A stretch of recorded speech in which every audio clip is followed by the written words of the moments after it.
I'm Nicole, 32 years old. My perfect family facade hid a devastating secret that would shatter everything I believed about trust and loyalty.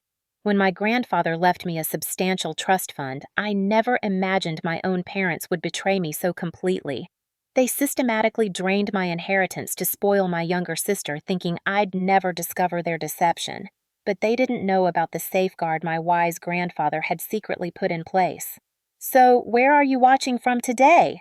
Drop your location in the comments, hit subscribe, and like this video before I tell you how a single phone call from the bank manager changed everything. Growing up in suburban Connecticut, I had what most would consider a privileged childhood.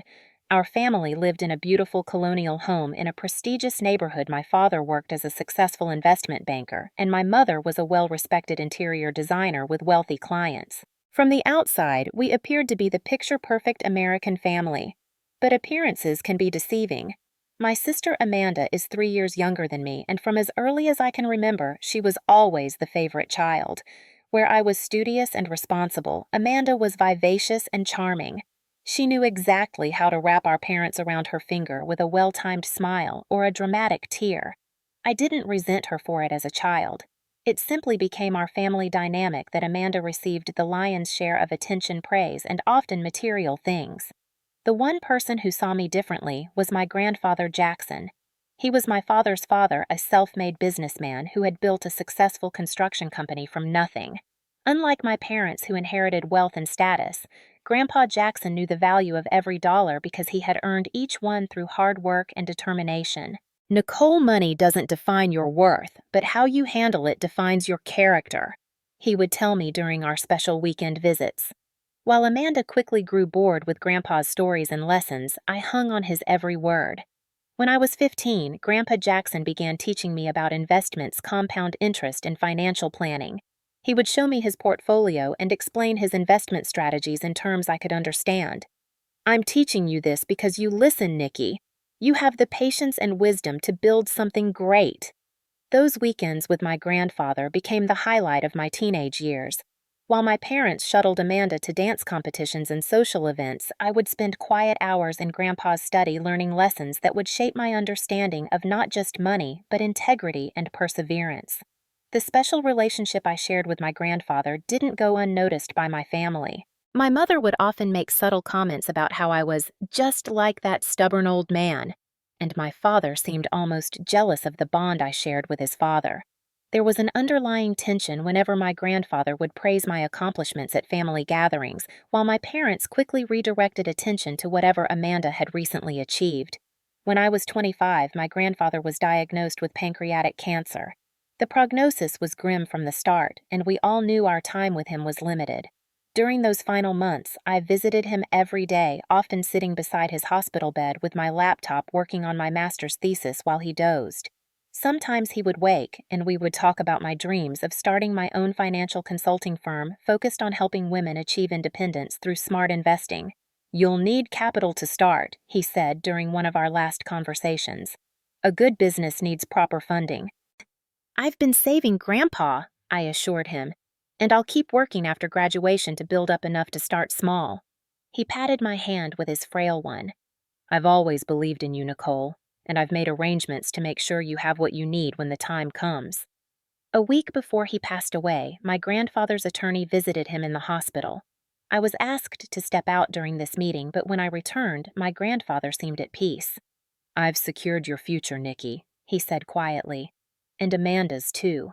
I want both my granddaughters to have the opportunities I had to build something meaningful." After my grandfather passed away, the family gathered for the reading of his will.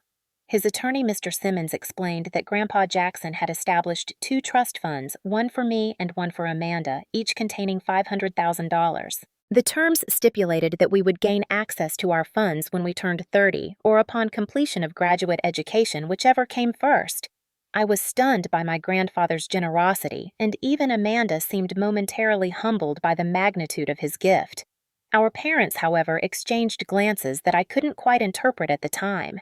In retrospect, I should have paid more attention to that silent communication. In the years following my grandfather's death, our family settled into a new normal. I completed my master's degree in financial planning and began working at a respected firm to gain experience. Amanda started and stopped various graduate programs, never quite finding her passion, but enjoying the extended student lifestyle. As my 30th birthday approached, I began making concrete plans for my business. The trust fund my grandfather had left me would provide the perfect capital to lease office space, hire a small staff, and begin building my client base. I felt excited and grateful, certain that my grandfather would be proud of how I planned to use his gift to create something meaningful.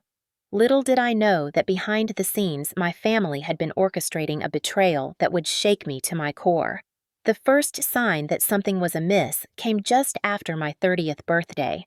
I had scheduled a meeting with Mr. Simmons, my grandfather's attorney, to begin the process of accessing my trust fund. The night before our appointment, he called to reschedule, citing an unexpected conflict. When I suggested alternative dates, he seemed unusually evasive, promising to get back to me but never providing a firm commitment. After several more canceled appointments, I began to feel uneasy. This wasn't like Mr. Simmons, who had always been prompt and professional in our previous interactions. When I finally managed to corner him on the phone, his voice had a strange, strained quality. "There have been some complications with the trust, Nicole," he said vaguely. "Your parents, as co-trustees, have requested certain reviews of the distribution timeline. It's all quite routine, I assure you."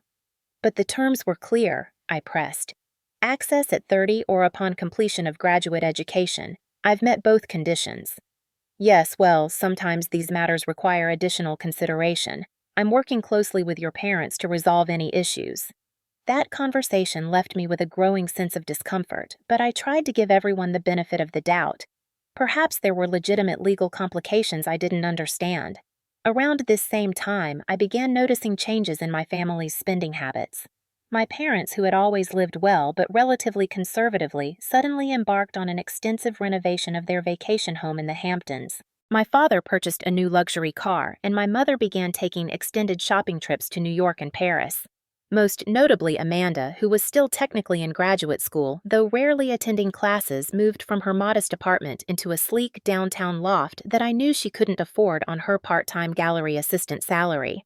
When I visited her new place, I was struck by the high-end furnishings and artwork adorning the walls. "How are you affording all this?" I asked, trying to keep my tone light and curious rather than accusatory. Amanda shrugged with a practiced nonchalance. "Mom and Dad have been helping me out. They want me to focus on finishing my degree without financial stress." "That's generous of them," I replied, thinking about how they had insisted I work throughout my graduate studies to build character. The situation became even more suspicious when Amanda showed up to Sunday dinner driving a brand new BMW convertible. "Early graduation present," my mother explained with a dismissive wave of her hand when I couldn't hide my surprise. "We're so proud of how close Amanda is to finishing her program." "But she still has at least a year left," I pointed out, knowing my sister had barely completed half her required credits. "Don't be jealous, Nicole," my father said sharply. "You got your degree and your career. Amanda deserves encouragement too." That night, I tried to bring up my trust fund again. "I've been trying to reach Mr. Simmons about accessing my trust. Have you spoken with him recently?" My parents exchanged that look again, the one I'd seen at the will reading years ago. "There are some issues with the market right now," my father said vaguely. "It wouldn't be prudent to liquidate investments for distribution at this time. We're looking out for your best interests." "But it's my money to decide how to use," I insisted. "Grandpa left it specifically for me." "Don't be ungrateful," my mother snapped. "Your grandfather left us in charge of managing those funds responsibly. You've always been so impatient, Nicole." Their evasiveness continued for months. Every time I brought up the trust fund, they had a new excuse: paperwork delays, market volatility, pending tax considerations. Meanwhile, their spending spree continued with Amanda as the primary beneficiary. One evening, I arrived early for dinner at my parents' home and overheard them speaking in hushed tones in my father's study. "We need to figure out what to tell Nicole about the money," my mother was saying. "She's not going to stop asking."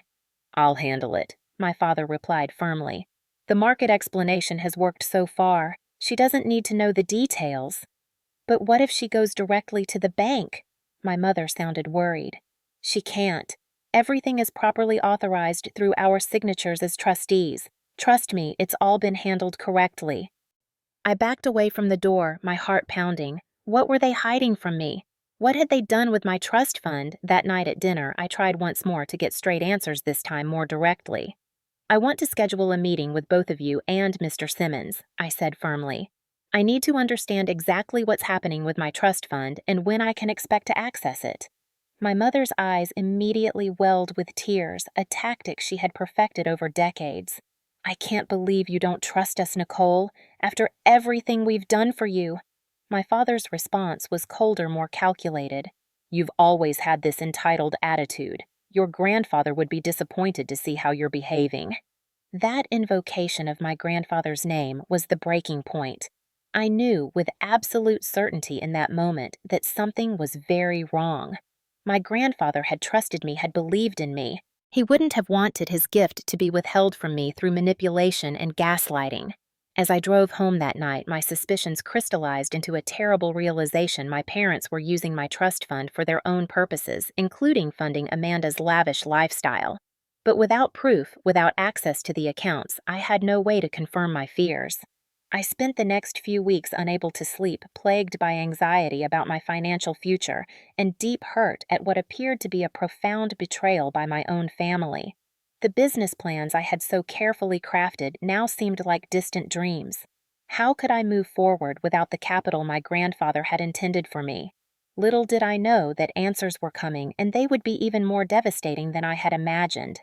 It was a Tuesday morning when my phone rang with an unfamiliar number. Normally, I might have let it go to voicemail, but something compelled me to answer. "Is this Nicole Parker?" a deep male voice asked. "Yes, speaking." "This is Thomas Richardson, Senior Manager at First Atlantic Trust. I'm calling regarding your trust account established by Jackson Parker. Do you have a moment to speak privately?" My heart skipped a beat. This was the bank that held my grandfather's accounts, but I had never been contacted directly by them before. "Yes, of course," I replied, closing the door to my office. "Ms. Parker, I need to meet with you as soon as possible regarding some unusual activity we've detected in your account. Would you be available to come to our main branch this afternoon?" The urgency in his voice sent a chill down my spine. "Is something wrong with the trust?" There was a brief hesitation before he answered. "I would prefer to discuss the details in person. Your grandfather was a valued client of our institution for many years, and I personally handled his accounts. This matter requires immediate attention." 4 hours later, I sat across from Mr. Richardson in a private conference room at First Atlantic Trust. He was an older gentleman with silver hair and kind eyes that now held unmistakable concern. "Ms. Parker, I apologize for the abrupt nature of this meeting, but circumstances have become urgent." He placed a folder on the table between us. "Over the past 3 years, there have been substantial withdrawals from your trust fund. Initially, these appeared to be routine investment adjustments authorized by the CEO trustees, your parents." He opened the folder and turned it toward me. "However, the pattern and frequency of these withdrawals recently triggered an internal review." I stared at the statements before me, trying to process what I was seeing. Page after page of withdrawals, tens of thousands of dollars at a time, steadily draining the account my grandfather had established for my future. "As of this morning, approximately 80% of your original trust has been withdrawn," Mr. Richardson continued gently. "The current balance stands at just over $100,000. $400,000. Gone." "This can't be right," I whispered, though the evidence was right in front of me in black and white. "I never authorized any withdrawals." "That's what concerned us," he replied. "While your parents have co-trustee authority, the trust was explicitly established for your benefit with specific conditions for distribution. The pattern of withdrawals did not align with those conditions." He slid another document across the table. "This is a copy of the most recent withdrawal authorization dated 3 days ago. You'll notice your signature appears on this form." I stared at the signature. It looked similar to mine, but I had never seen this document before, much less signed it. "That's not my signature," I said, my voice shaking. "I didn't sign this." Mr. Richardson nodded as if confirming a suspicion. "I thought as much. I've been handling your grandfather's accounts for over 20 years, and something about these transactions never felt right. But legally, with your parents as co-trustees, the bank had limited grounds to question the withdrawals without evidence of impropriety." What about Amanda's trust fund? I asked suddenly. My sister has one too. Has hers been depleted as well? He consulted another document. The trust established for Amanda Parker remains intact with only minor withdrawals consistent with educational expense provisions. The room seemed to spin around me as the full picture came into focus. My parents had systematically emptied my trust fund while leaving Amanda's untouched. All those extravagant purchases, Amanda's luxury apartment, her new car, my parents' renovations, the shopping trips, all of it had been funded with money my grandfather had intended for me. Your parents attempted to withdraw the remaining balance this morning.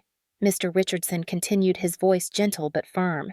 That final withdrawal request is what triggered our fraud alert system and prompted my call to you. I felt physically ill, a cold sweat breaking out across my forehead as nausea churned in my stomach.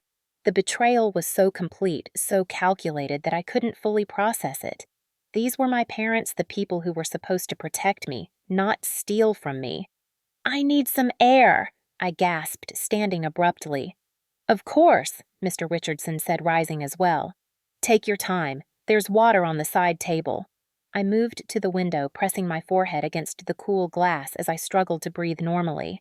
Memories flashed through my mind in rapid succession, my mother claiming they couldn't help with my graduate school expenses because funds were tight, my father lecturing me about fiscal responsibility while apparently embezzling my inheritance, both of them lavishing gifts and support on Amanda while telling me I needed to stand on my own feet. After several minutes, I returned to the table, my initial shock hardening into something colder, more resolved. What happens now? I asked, surprised by the steadiness of my own voice. Mr. Richardson regarded me with what looked like respect. That largely depends on what actions you wish to take, Ms. Parker. This constitutes financial fraud, potentially including forgery of your signature. You would have grounds for both civil and criminal complaints. The thought of pressing charges against my own parents was almost as overwhelming as the betrayal itself. But beneath my turmoil, I heard my grandfather's voice. Money doesn't define your worth, but how you handle it defines your character. Before you make any decisions, Mr. Richardson added, there's something else you should know. Mr. Richardson's expression softened slightly as he reached for another folder, this one sealed with the bank's official emblem. Your grandfather was an exceptionally astute man, Ms. Parker. He understood people's characters perhaps better than they understood themselves. He broke the seal and removed a document bound with a blue cover. What I'm about to share with you was established under specific confidentiality protocols. Even your parents were not aware of its existence. I stared at him, momentarily distracted from my pain by this new mystery. Your grandfather suspected that your parents might attempt to access your funds inappropriately, Mr. Richardson explained. He confided in me his concerns about their financial management and their, shall we say, uneven treatment of their daughters. He opened the document and turned it so I could see the first page. This is a secondary trust linked to, but separate from the main trust fund you were aware of. Your grandfather established it with an additional $300,000 plus a portfolio of stock holdings that have performed quite well since his passing. My hand trembled as I reached for the document. A second trust, and my parents didn't know. Correct. This trust named me as the independent trustee specifically to prevent the type of situation that has unfortunately occurred with the primary trust. Furthermore, your grandfather included a stipulation that any unauthorized or inappropriate access to your main trust would trigger an immediate investigation and potential release of this secondary trust directly to you. Tears welled in my eyes, but they weren't entirely from grief now. Even from beyond the grave, my grandfather had been looking out for me, anticipating the very betrayal that had come to pass. The stocks have appreciated considerably, Mr. Richardson continued, sliding over a statement of current holdings. The secondary trust is now valued at approximately $420,000. I stared at the figure, emotions warring within me. Relief that I hadn't lost everything battled with the crushing weight of my family's deception. Your grandfather was very explicit about this contingency, Mr. Richardson said. He told me, Tom, if they try to take what belongs to Nicole, make sure she has the resources to stand up for herself. He believed in your strength, Ms. Parker. Did he know? I asked, my voice barely above a whisper. Did he know they would do this? Mr. Richardson considered his words carefully. He expressed concerns about your parents' financial decisions and their treatment of you versus your sister.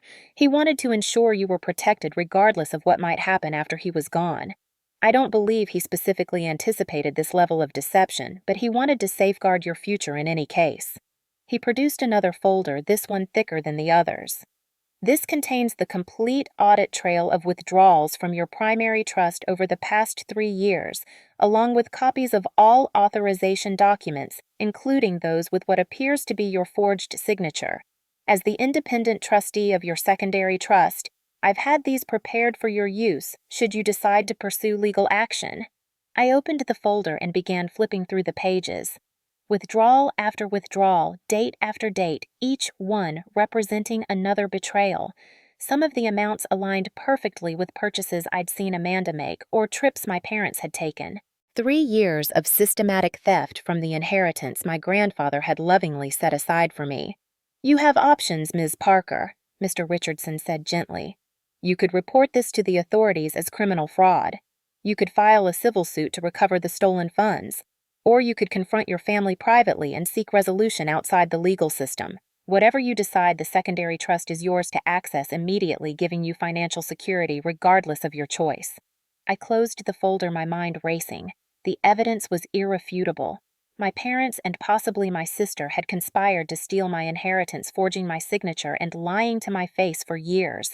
They had used my grandfather's gift to fund their lifestyles while gaslighting me about my own entitlement when I asked questions. I need time to think, I said finally. Of course. Take all the time you need.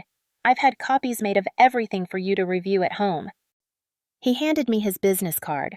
Call me directly when you've decided how you wish to proceed, day or night. I thanked him and gathered the folders with their damning contents. As I stood to leave, a final question occurred to me. Mr. Richardson, why did you wait until now to contact me if withdrawals have been happening for 3 years? He looked genuinely regretful. The CO-trustee arrangement gave your parents considerable legal authority. Without clear evidence of fraud, the bank's options were limited. It was only when they attempted to completely empty the account that we had sufficient grounds to intervene. I deeply regret not being able to act sooner.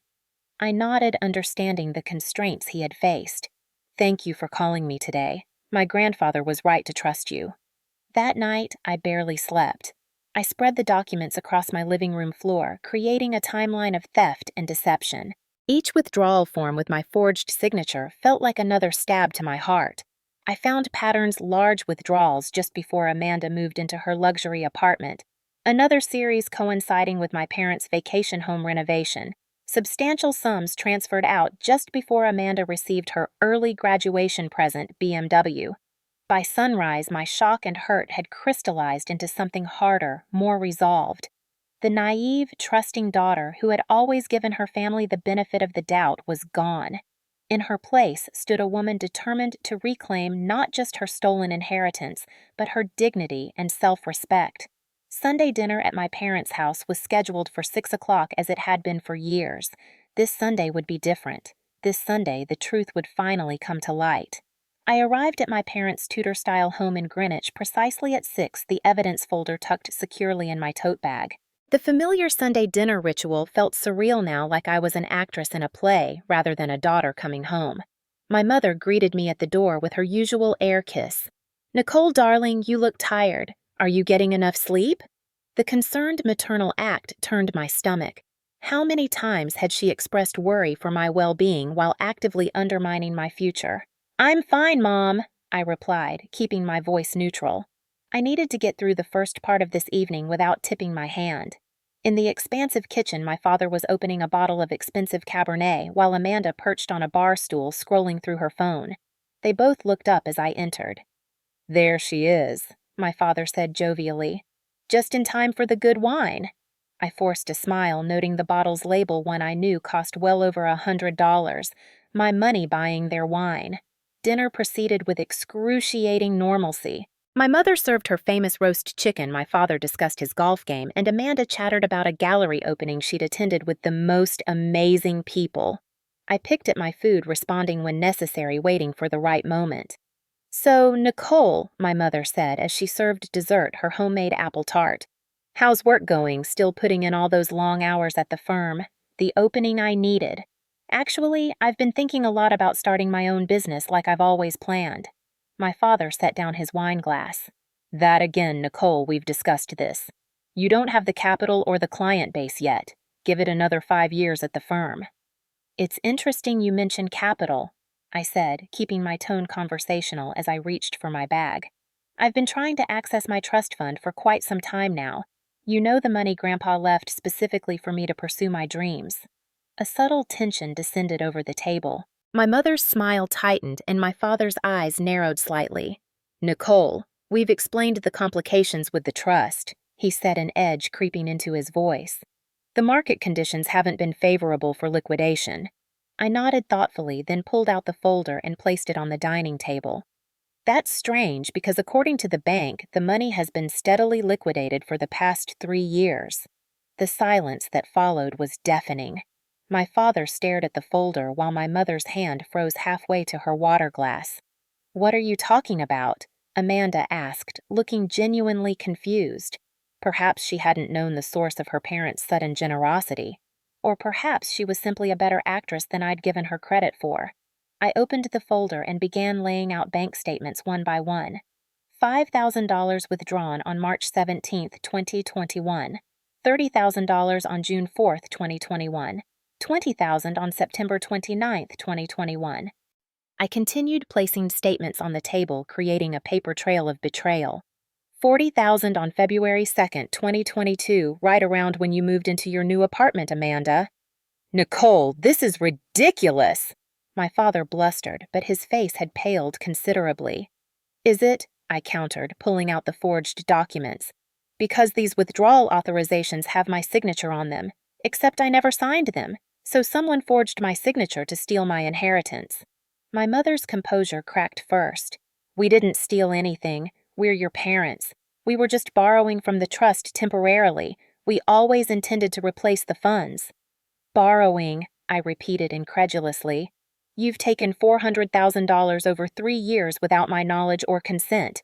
That's not borrowing, Mom. That's theft."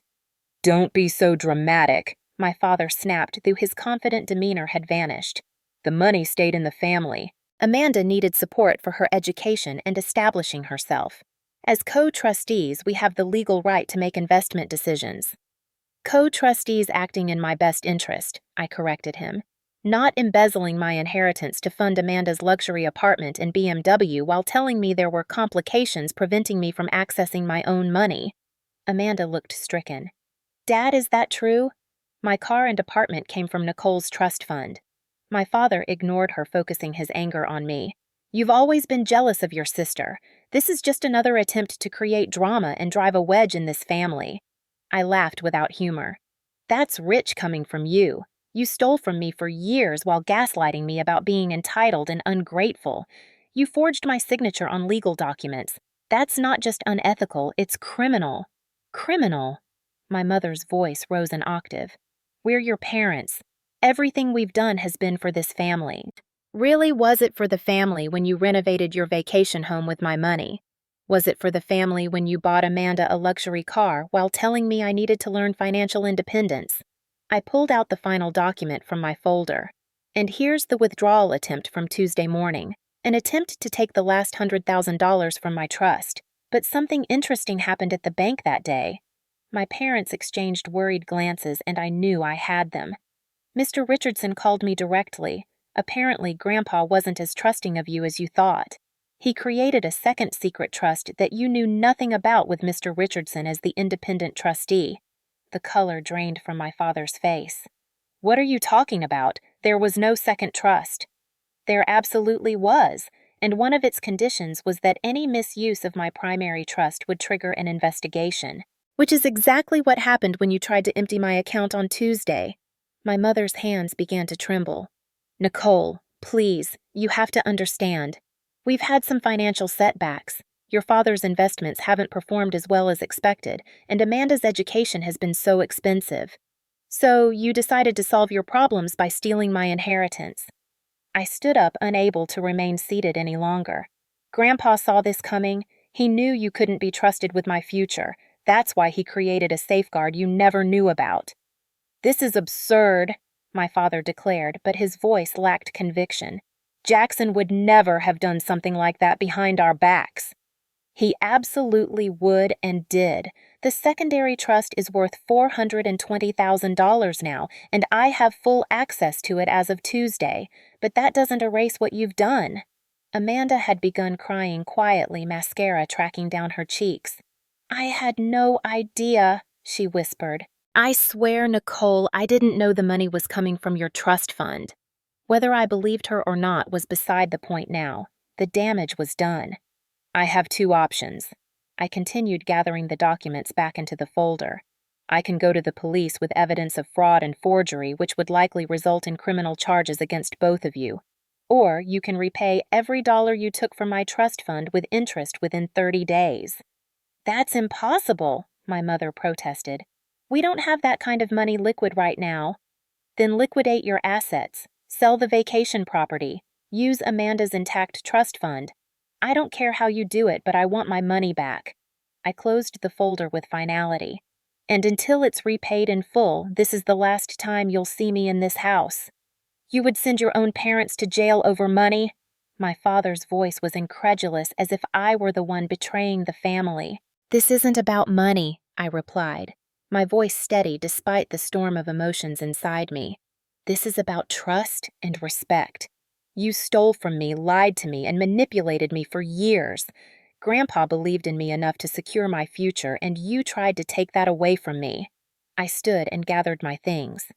"You have 30 days to repay the full amount. I've instructed Mr. Richardson to prepare the necessary legal documentation for either outcome. The choice is yours." As I walked toward the door, my mother called after me, her voice breaking. "Nicole, please, we're your family."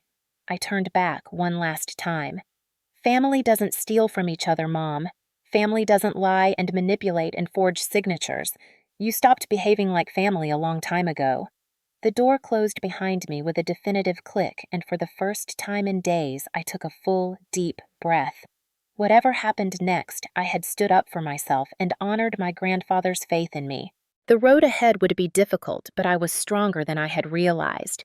The weeks following my confrontation with my family were a whirlwind of legal meetings, uncomfortable phone calls, and emotional processing. True to form, my parents initially attempted to minimize their actions and avoid full responsibility. The morning after our Sunday dinner showdown, my phone exploded with calls and texts.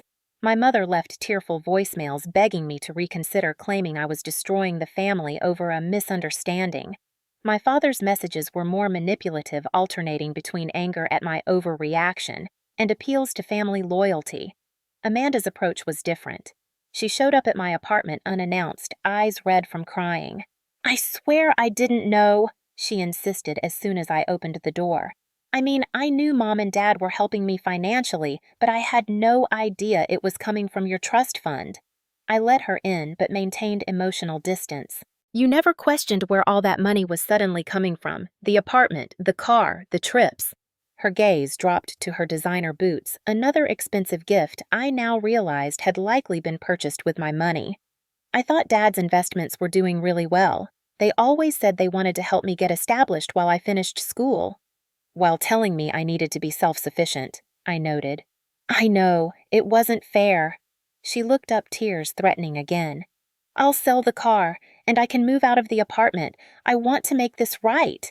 Her remorse seemed genuine, but years of preferential treatment had created blind spots in her perception. "This isn't just about the material things, Amanda. It's about the deliberate deception. They forged my signature. They lied to my face for years." "I know," she whispered. "I'm so sorry, Nicole. I never wanted to hurt you." I wasn't ready to absolve her completely, but her visit opened the door to a more honest relationship between us. For perhaps the first time, Amanda was seeing our family dynamics clearly, without the filter of being the favored child. Meanwhile, I retained a lawyer specializing in trust disputes. Jennifer Maxwell was sharp, direct, and unintimidated by my father's blustering when we eventually all met to discuss resolution. "The evidence of fraud is unambiguous," she informed my parents and their attorney at our first meeting. Nicole has been extremely generous in offering private resolution rather than immediate criminal charges. I strongly suggest you take advantage of that generosity. My parents had brought their own lawyer, an old golf buddy of my father's, who looked increasingly uncomfortable as Jennifer outlined the evidence. The forged signatures alone constituted felony fraud, she explained, not to mention breach of fiduciary duty as trustees. We've prepared a settlement agreement, Jennifer continued, sliding documents across the conference table. Full restitution of the $400,000 withdrawn, plus 5% compound interest calculated from the date of each withdrawal. The total comes to $463,842. My father's face reddened. This is extortion. We don't have that kind of liquid cash available. That's not Ms. Parker's concern, Jennifer replied coolly. You've had 3 years to spend her money. You have 30 days to return it as previously stated. The clock is ticking. My mother attempted her tears again, but they had no effect in this setting. Nicole, please. We're still your parents. Can't we work something out over a longer time frame? I maintained my composure just as Mr. Richardson had done when delivering his devastating news. You had multiple opportunities to work something out every time I asked about my trust fund. Instead, you lied to me and continued stealing from me. The 30-day timeline stands. Their attorney, seeing the strength of our position, advised them to accept the terms. They left the meeting shaken but resigned to the reality of their situation.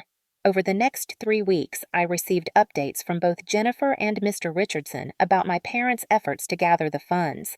They had indeed listed their Hamptons vacation property for sale. Amanda, true to her word, sold her BMW and moved into a more modest apartment, contributing the proceeds toward the restitution.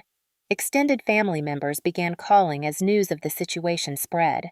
Some were supportive of me, expressing shock at my parents' behavior. Others took their side, calling me heartless for threatening my own parents with legal action. I maintained boundaries with everyone, explaining simply that I was recovering from a significant betrayal and needed space. My father's sister, Aunt Diane, surprised me by reaching out in complete support. Your grandfather would be so proud of you for standing up for yourself, she told me over coffee. He always worried about how Robert and Diana treated you compared to Amanda. That's why he was so intentional about providing for you directly. 27 days after our confrontation, Mr. Richardson called to inform me that my parents had transferred the full restitution amount into a new account established in my name only. They managed to gather the funds through the property sale and liquidating some investments, he explained. All that remains is for you to sign the settlement agreement releasing them from further liability. The final meeting at Jennifer's office was tense and brief. My parents looked tired and diminished, the consequence of their actions having finally caught up with them. My mother attempted to embrace me as we prepared to leave, but I stepped back, not yet ready for that level of reconciliation. I hope someday you'll understand. We thought we were doing what was best for the family, my father said, a shadow of his former confidence. Taking from one child to give to another is never what's best for a family, I replied. I don't hate you, but I don't trust you either. That will take a long time to rebuild, if ever. As I left the building, I felt a strange mixture of vindication and sadness. I had stood my ground and reclaimed what was rightfully mine, but at the cost of the image I had once held of my family. The idealized parents of my childhood were gone, replaced by flawed, selfish individuals who had been willing to sacrifice my future for their convenience. But I also felt something unexpected strength. For perhaps the first time in my life, I had advocated for myself without compromise or apology. My grandfather's foresight had given me the resources to fight back, but the courage to do so had come from within. That evening, I sat in my apartment with a glass of wine, looking at the business plan I had crafted years ago. Tomorrow, I would begin putting my reclaimed inheritance to its intended purpose. My grandfather's gift would fulfill its destiny after all.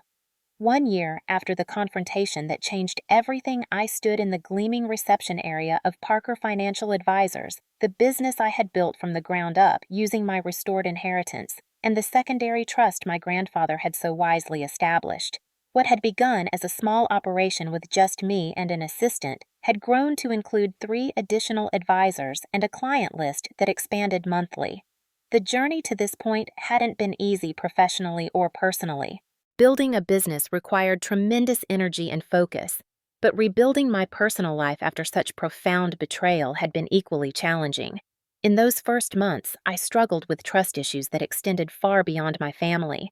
If the people who were supposed to love me unconditionally could deceive me so thoroughly, how could I trust anyone?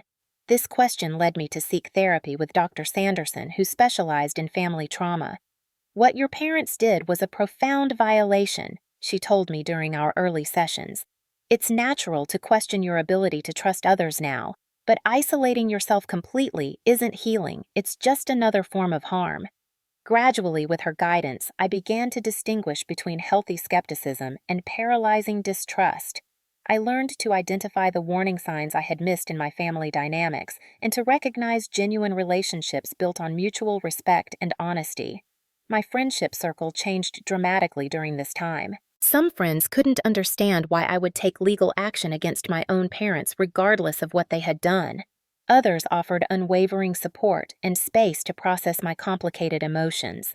I became more discerning about who I allowed into my inner circle, valuing authenticity over surface charm, a lesson that would have served me well in recognizing my sister's manipulations years earlier. Speaking of Amanda, our relationship underwent its own transformation. After the initial confrontation, we maintained distance for several months, communicating only through occasional text messages. Then one day, she called asking to meet for coffee. "I've been doing a lot of thinking," she said, fidgeting with her much more modest watch that had replaced her designer timepiece, "about how I was complicit in what happened even if I didn't know the full truth."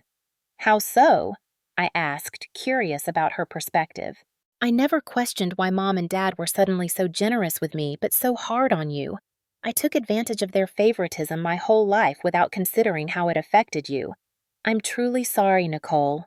Her apology felt sincere, and over time we began rebuilding a relationship based on more honest footing. Amanda had finally completed her graduate program and was working at a museum supporting herself without parental subsidies for the first time in her life. The experience seemed to be maturing her in ways that had never been required before. My relationship with my parents remained far more complex. After the settlement, we had no contact for nearly 6 months. Then, around Christmas, they reached out with a letter expressing what appeared to be genuine remorse, not just for the financial betrayal, but for the years of unequal treatment and emotional manipulation. "We failed you as parents," my mother wrote. "Our actions were unconscionable and no apology can erase that. We don't expect forgiveness, but we want you to know we recognize the depth of our betrayal." I wasn't ready to respond immediately, taking the letter to discuss with Dr. Sanderson. "Forgiveness doesn't mean forgetting or allowing people to hurt you again," she reminded me. "It can simply be releasing the hold that anger has on your own life, whether or not you choose to rebuild the relationship." Eventually, I agreed to meet them for lunch in a neutral restaurant. The parents who greeted me were noticeably changed. My father, once domineering and confident to the point of arrogance, seemed humbled. My mother's performative emotions had been replaced by a more genuine demeanor. Our conversation was awkward, but civil. They asked about my business, genuinely listening when I described our growth in philosophy.